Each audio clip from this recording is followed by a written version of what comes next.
So we need to, first of all, create a very strong support by nourishing and applying a lot of Yirat Shamayim and not developing fear from Hashem, rather observing and looking at everything in the world and understanding that that's the hand of Hashem.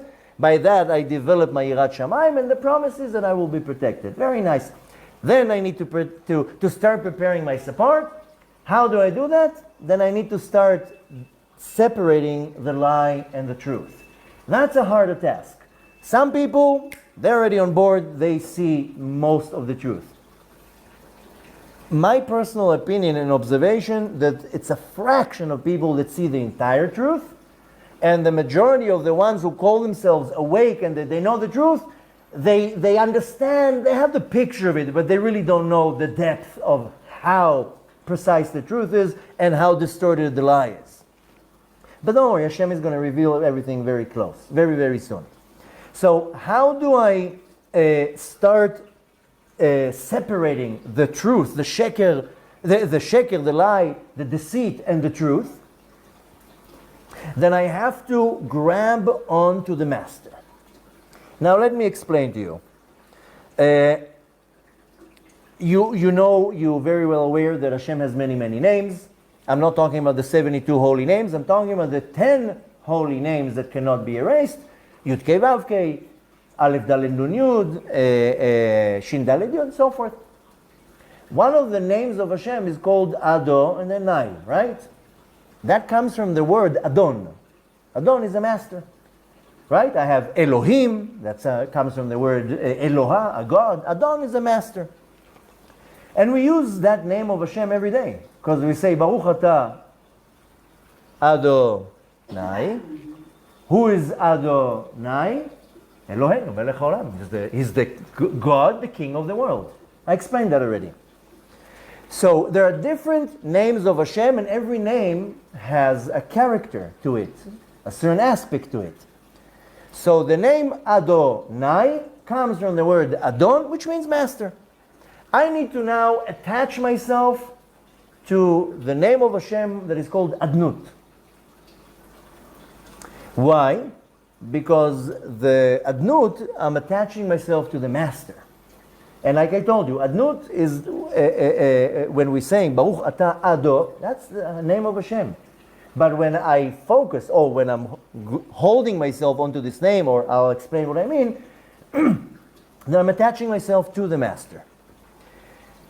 When I do that, by default, and it might come instant and it might come after a while, because things need to be developed.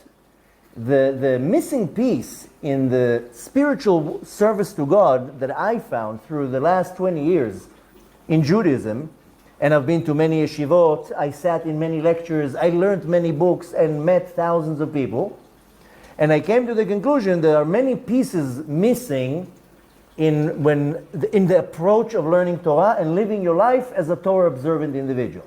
Many pieces are missing.